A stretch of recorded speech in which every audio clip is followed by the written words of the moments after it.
Baba vari pano, vafundisi vari pano, tibatsirane maybe 6 or 7 questions. Tigone kupedza session yatinayo. So tasara maybe 30 minutes for that. So maybe you can quickly do it.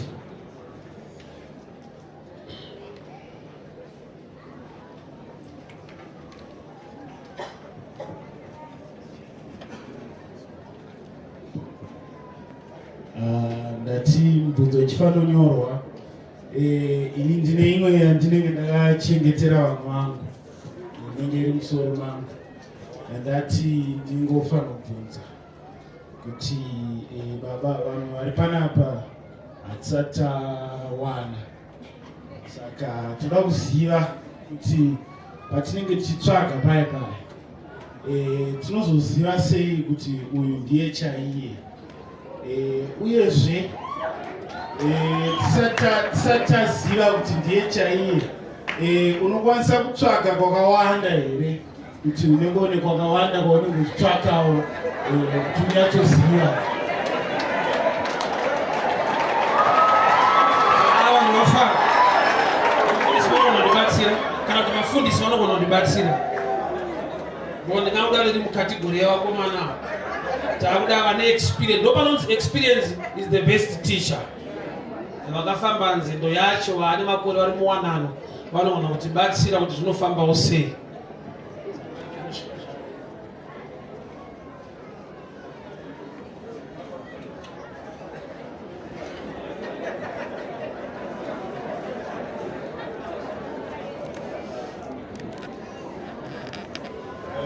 Zvakanaka mubvunzo wakanaka.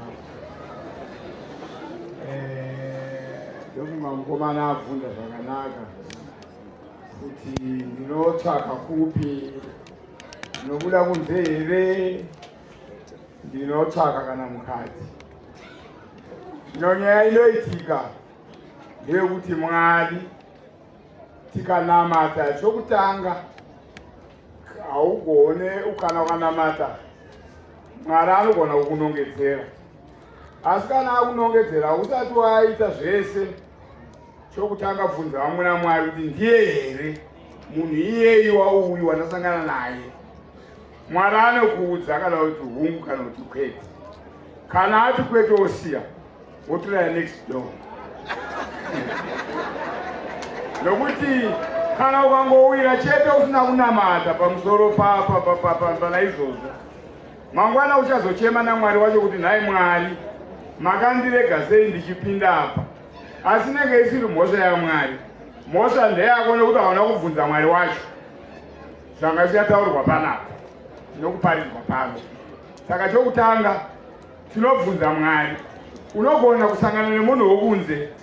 For example, ndinoda kutaura ndichiti kuno mumwe aiva kuchiwesho akanamata akapuwa murume anga ari muno mutaundi waasingazive, waasina kumboona, asingabve kuchiweshe ikoko, anobva kune imwe nzvimbo. Asi Mwari akazotsvaka nzira yekuti vanhu ivava mumwe wacho aibvawo zvakaita kana urungoko, iye ari kuchiweshe ndikwakanamata ari. Asi Mwari akaziva kuti vasangane nemunhu akaziva kuti ndiye munhu wandikapuwa paya pandakanamata uyu. Saka ndinokumbira kuti vadzinamate, Mwari atipe the right people.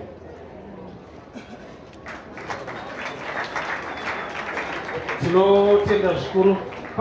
Pane mumwe mukuru here ane zvekutsinhira?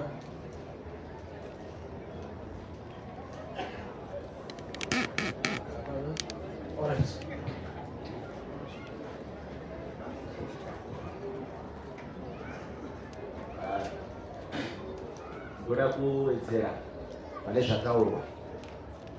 Relationship yamamuchiparidza ikatangira haifaniri kutangira kuvakomana nevasikana, asi ukagara uchinamata uchinzwa inzwi raMwari. Paunopinda murelationship, inzwi rawagara uchinzwa uchinamata, ukatora munhu asiye rinokutaura kuti musikana wadanana naye haasiye.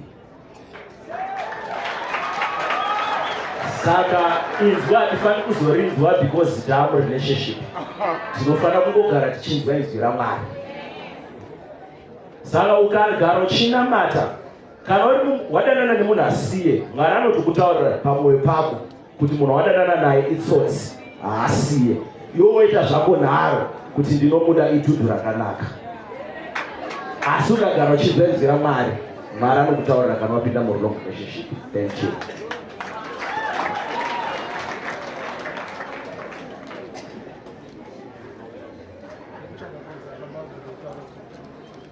Right, ndofunga tanzwa zvotaurwa. Chimwe chinoitika chandinoziva kunzwa Mwari chinhu chakaoma kwazvo. Munhu anogona kunamata but kutanzwe Mwari nokuti nzwaika rudo rwuri stubborn. Munhu wawada kana ukatonamata Mwari akati haasi, iwo ndo naMwari wacho. Kana wanyura watonyura murudo rwakaoma. So to be honest on that type of dimension, it's good to pray and hear from God. But kune vasinganzwi Mwari manje, apo rudo vanarwo Mwari hanzwi. Donga danger iripo, burden yaunozowana. But kutendeka kwaMwari kwakadai so. Iwo Mwari pachawo, relationship yako nemunhu iwe musati matomboita zvakawanda, pane masigns aunoona. Pane matauriro ake, pane unhu wake, pane pekuti Mwari red flag vanotokuratidza. Nharo dzinozova hadzo unadzo, but iwo Mwari vane vatokuratidza kuti munhu wako una munhu wake, una matauriro ake nekudini. Nokuti Mwari vakatendeka ufunge. Youth kuchechi kwedu akagoti baba ndinamatirei, ndinoda musikana right, ndikati hatinamati kuti upiwo right. Iwe ukangova right, Mwari mukutendeka kwavo hatove zvisiri right, vachiisa pari right. Unopiwa size yako, type yako.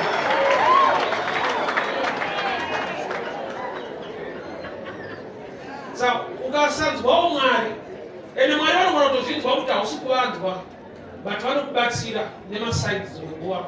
Une zvaunogona kuona. Unoyazoona kuti mashaudhiro anokuita pakanyaya yakadiki so. Itoriwoni nekuti kumberi ndakutonzi ndini mai vepamusha pakuti inini. Izvezvi haasati ane senemu yako, but matuki racho wati mwakutonzi maisi banda unopfidza. Some red flags sometimes unomaona nekuti Mwari onzwa kuti hausi kunzwa, but vanokupa zviratidzo kuti ona unhu wake unamata. Kana kutoya kuchechi zvinonguva unotoita wokumanikidza kunamata. Iye musikana wacho uri kuda wacho, uya anopa maexcuse yekusada kunamata. Ikwe kusada Mwari wozodai iwewe pakatoma. Pakusada mupa upenyu wozodai iwewe zvako. Tinotenda zvaita remukoma maquestions aya.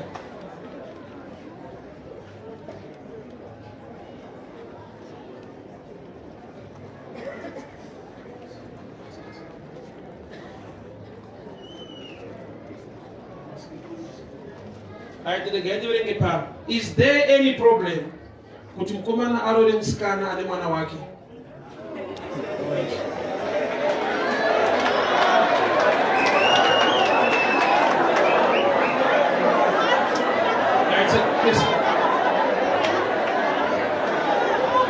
Tinotenda vaberekere gaitinzwe panel yevadare, but ini chandoziva question yakanaka. But yekuti musikana ane mwana wake azvinzi amai ane mwana wawe. Maybe good way, maybe Israel inenge ine petrol. Hazvina problem wanachidanana, but rudo rune problem one. Harisi rwenyu muri two. Rine dzimwe nyika dzinopindira wega unozvida hauzvide. To be honest, relationship yako nemunhu wako muri two haisi enough. Vekwako vane zvavanotaura, bozi kurovana kujenana kwemhuri mbiri. Hapana mberi kwako paachanyarara nokuti une munhu wawada. Tiri vanhu ipapo ngatipanzwei. Asi zvenyu muri two. Unoti wada munhu wako, timu rekwako, dare rekwenyu unoti hatiitiko izvozvo. Ende kuzorarama muri two musina hama dzamunomira nadzo, hazviko. So inyaya yakakura manje yekuti inombozewa kwenyu ndiye munhu wandada nemunhu wake. Zvekuti kana mukasamuda ini ndamuda, ramangwana rekuti murarame muri two musina hama ari. Tiri vanhu ndokurarama kwacho. Saka hazvina kuipa, but zvine macomplications ekuti zvinopindirwa nevazhinji. veukama. Unopedzisa usa ukama nehama dzako. Saka inyaya yakati kurei, but madana hama dzakuvhuma kune vamwe vabereki vanokuti aiwa mwanangu tinomira nesarudzo yako. Kogoita vanoti kwedu hatidaro, saka dzimba dzinosiyana. Saka unenge wakutombosuma dare rekwenyu tinoti wokudii. Handiziva vamwe vane mhinduro ipapo. Alright, a person.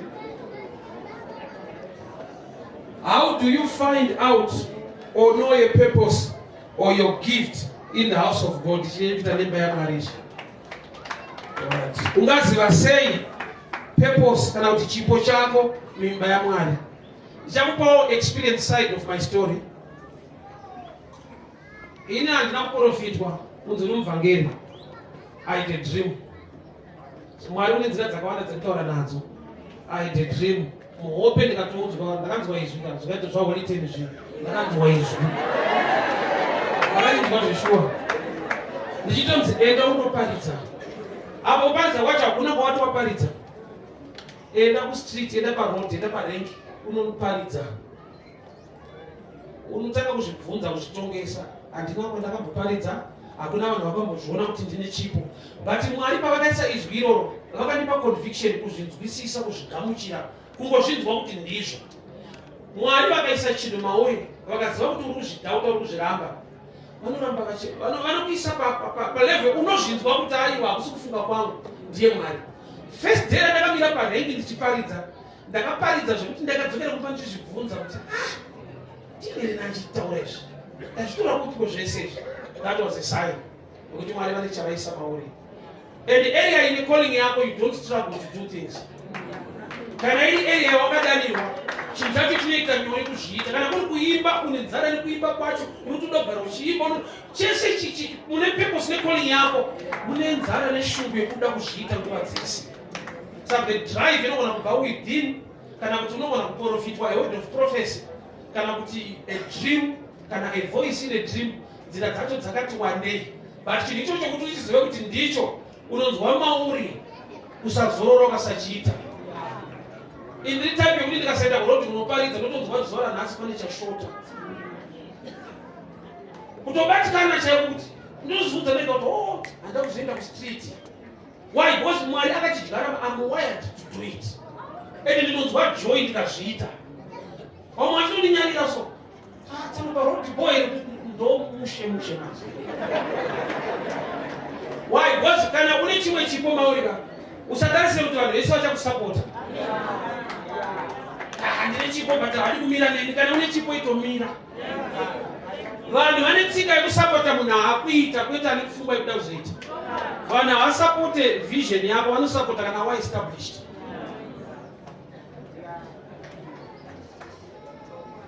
Ameno kana pana mwanda kuti munhu angazive sei chipo kana kuti pajeka. Alright. Well.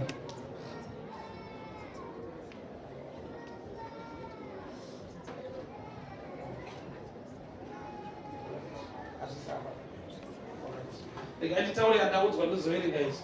Pana abvunzwa kuti saka Mwari wacho tinomunzwa sei? Right. Mwari vanotaura nzira dzakawanda dzakasiyana-siyana. Mwari vanoshanda zvichida kana nemufundisi, zvichida kana nababa wako kumba namai vako, kana zvichida neshamwari. Ukaona bhuku raJudges chapter 7, Mwari kukemberi kwaIsraeri vakashaya munhu wokushandisa kusvika vakaudza Gideon kuti tora muranda wako pfuura uende kukemberi vaMidhiana. MaMidhiana anga ari maenemies, vaida kutorwa nawo. Asi Mwari vakati kudii, tora muranda wako uende kukemberi vaMidhiana. Unonzwa kuti vari kuti kudii. Zvanhu ndanzi neBhaibheri, Gideon paakasvika ikoko akanzwa vanhu vati ndarota chingwa chebhari chipunza musasa. Zvane mumwe hakuna mumwe munondo waGideon. Akazvinzwa kupi? Akazvinzwa kumaenemies. Saka formula yekuti Mwari vanokutaura so vogumira apa.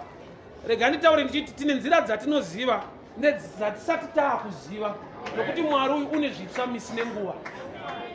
Vamwe vanoona maangels, vamwe vanoita madreams, vamwe vanotonzwa kuparidzirwa. Ini mazuva ndaiparidza kustreet ndichibva kuwadzana, ndaiti ndikapinda mukombi, vanhu vaiti vakataura nyaya, ndaitonzwa conviction mandiri kuti nyaya iri kutaurwa ndo nyaya ndati unonyatsoparidza. ndo era ine vanhu utore vhesi yakati. Saka vanhu zvavo vanototaura kana pamusika Mwari anogona kuvashandisa kuti unzwe zvavanotaura. So formula chaiya tingati anotaura so tine dzatinoziva but hadzisi dzese. So by experience ndo zvimwe zvandinoziva in dreams, preaching, vanhu vachitaura zvinangwe nemuroad. Mwana mudiki anogona kutaura chinhu chekuti munobvunzana kuti audzwa nani, mwana wezera rake anoziva zvinhu izvi.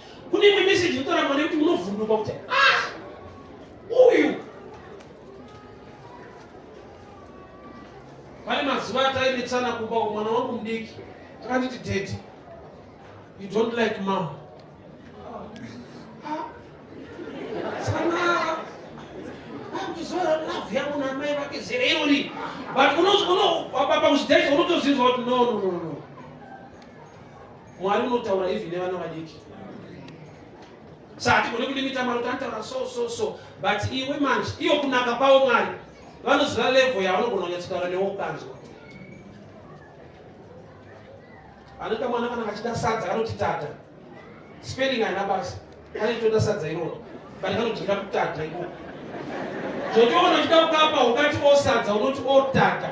Chisiri kuchinja iproduct. So kunzwisa level yemunhu unoita kuti uridete naye palevel yake. So ndinoti ndakava neconfusion kuti Mwari ataura. Pasina malessons ekudzwa kuti anotaura so. Ndakazvinzwa ndega kuti ndiye Mwari ndiparoti ndakutoenda. Ndikatomira pari ndikati Mwari wakanaka patoni order usaparenga panoda.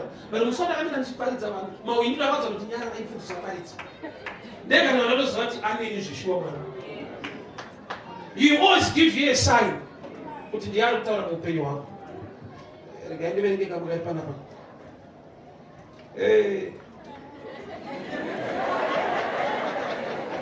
Matonyorwa ndoerenga. Zvinoita here kufambidzana na student pastor.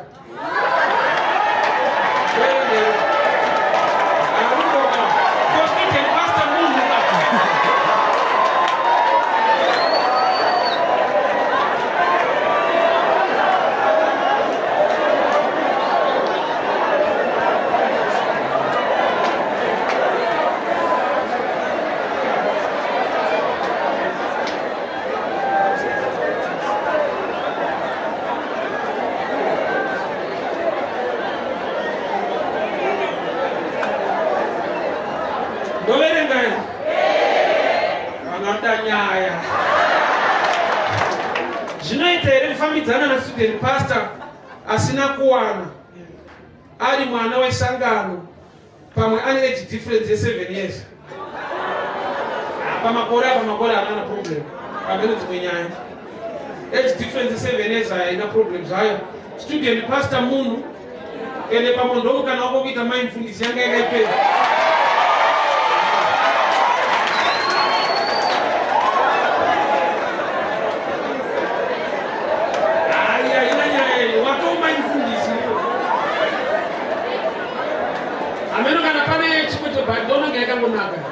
Student pastor munhu ende kana achirevesa nditaurira munhu wake ndovana noyasha.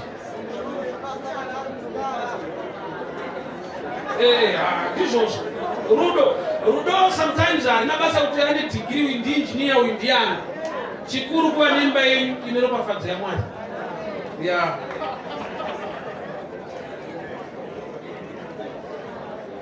Ndiri muyouth but married.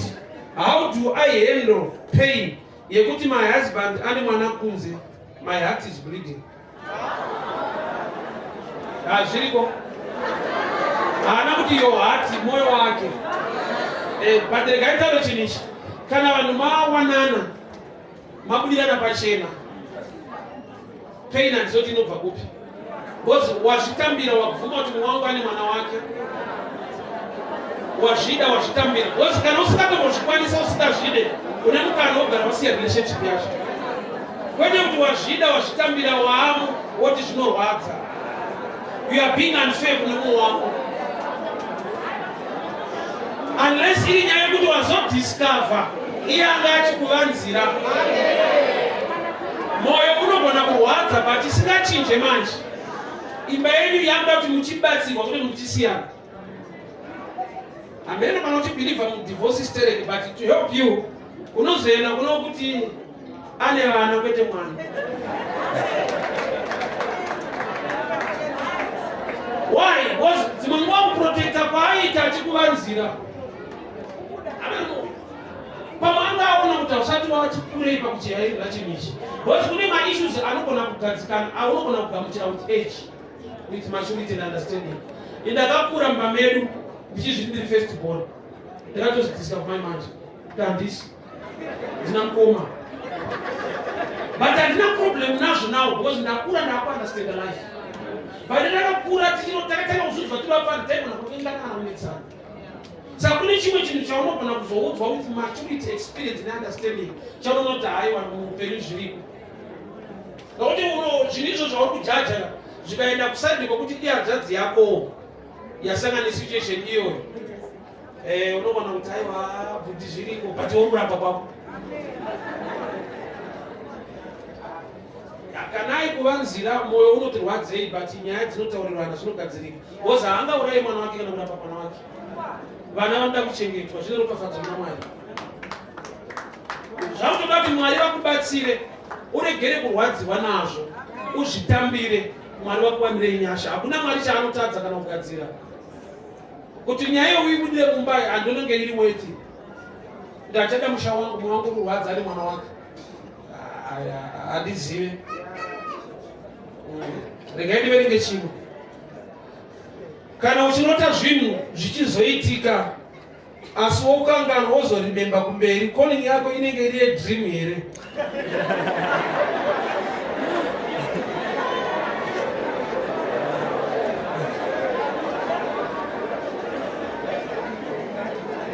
Munhu ari gifted in my dreams must also be prayerful. Why? My dreams are tricky pakudai. Unoona kurota the opposite. Unoona kurota muchato ruri rufu. No danger in my dreams. As long as chawarota ndicho chaicho. Pamwe pacho dream racho unoda kuinterpret wa foot. Riri kutoreva the opposite of it. Unotoenda munhu uchiti uri kuchata iye achifa. Because wakamona akapfeka gauni achichata. So pese paunoita ma-issues ema-dreams, paunomuka mangwana negega, be prayerful. Every gift unoita feni, unoifuridzira, unoikuchidzira neminamato. Because wakaipa hadi kuti operate gift yako. Because inobatsira the body of Christ neupenyu hwako. Saka wesa mzandi nechipo kunamata ngaive lifestyle yako. Gara uchinamata nezvazvo. Chipo chako chakanakira kereke, chakanakira upenyu hwako, chakanakira basa raMwari. Saka wakaipa akungava prayerless. Ndopa kusora uchingokangana wozoona kuti zvinhu zvaitika kuti asi ndakambozviona, asi ndakambozviona. Because kutopiwa mukana wokuti uzvioneswe inyasha, chipo. So ndofuka ipapa.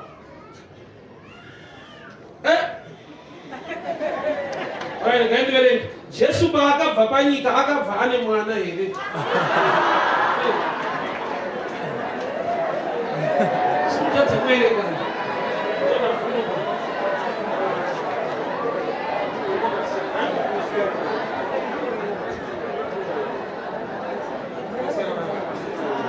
Alright. Yadarika. Vanhu vangoseka saka yapindurwa.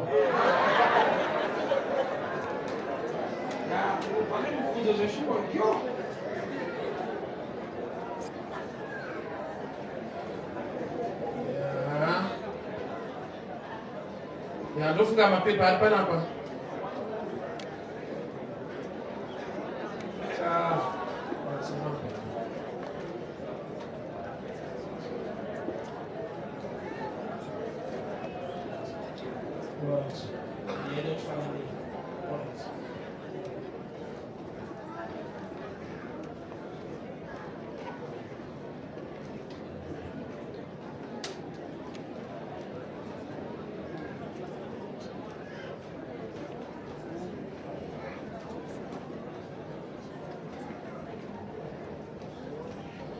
Zvinoita here kuti ndadana nemusikana wangu ane shamwari yake ndomutsura here kuti vasawira neshamwari iyo, ndofunga neshamwari isiri right. Munoonesana the reason why musingade kuti atapinde munhu iyeyo. But pangoitiki pari dangerous. Kupa munhu mutemo wasina kuroora kwakatoomei. asi kana mune pfungwa yekurorana muchionesana kuudzana kuti ndiyaona kamunhu wanomira nayo newekubhawa anoita zvakati ane makuwa nekudii relationship yedu inogona kuafektwa nemunhu muchidanana muchiwirirana aiwa anosiya because haungazonduza imba yako nekuda kwekuda shamwari.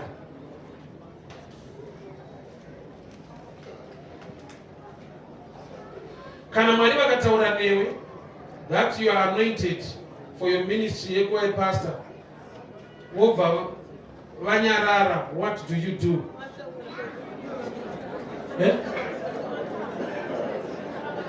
Kana wobva waregedza manyoro acho, wobva waregedza iyo Mwari vakataura newe kuti you are anointed for ministry yekuva pastor, iwe wobva waregedza. No, zvazvinoita kana chinhu icho chaMwari vataura kwauri, you need elders, people vaunotaura navo vakubatsire kuunderstanda chinhu chinonzi calling kwauri chitsva kune vamwe zvakatoitika kana vakatodanwa kudhara, they understand. Pamwe madanirwo ako akatofanana nemumwe munhu waunotoona achitoparidzawo, kana uri muvhangeri mavhangeri ariko, kana uri profita maprofets ariko, kana wakadanwa naMwari danger iripo. Ukaregera zvawakadanirwa, chimwe chese chaunofokasa nacho hauna nyasha nacho. Nyasha dzako dziri muline of calling. Zvimwe zvese zvauchatry haungofamba successful 100% nokuti wakasiya kune nyasha dzaMwari dzawakadanirwa. So you need elders to help you. Kuti ndakanzwa kudanwa mandiri pandakazongoneta ndikasiyana nazvo, ndoita sei? They will pray for you, they will revive that gift in you kuti uite basa raMwari.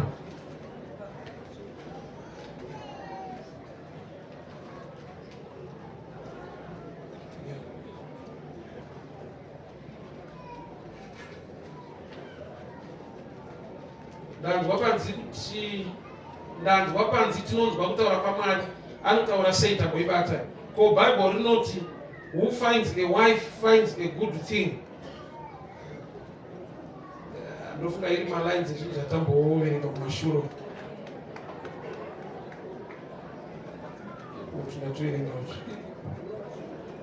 pane chinonyorwa musha, ndoda kuti tibatsirane kuverenga.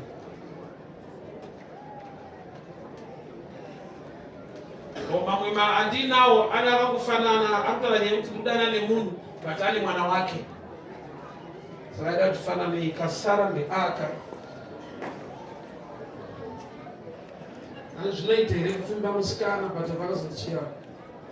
3 years younger. Aiwa, haijana basi. 3 years. Oh. You are almost of the same age. 3 years younger. Ndofunga pa age difference pakazoita nyaya hombe, maybe pakaita 20 years to 15 or something, but from 10 range iyoyo mind dzenyu dzinonge dzinofungirana zvimwe chete, muri vese muira yenguva imwe chete. Kana vanhu vakaenzana vanoroorana, inini am 46, my wife is 45, towirirana zvakadaro. Yatonita sekuni tokuti gogoita imushi tichitoenda takadaro.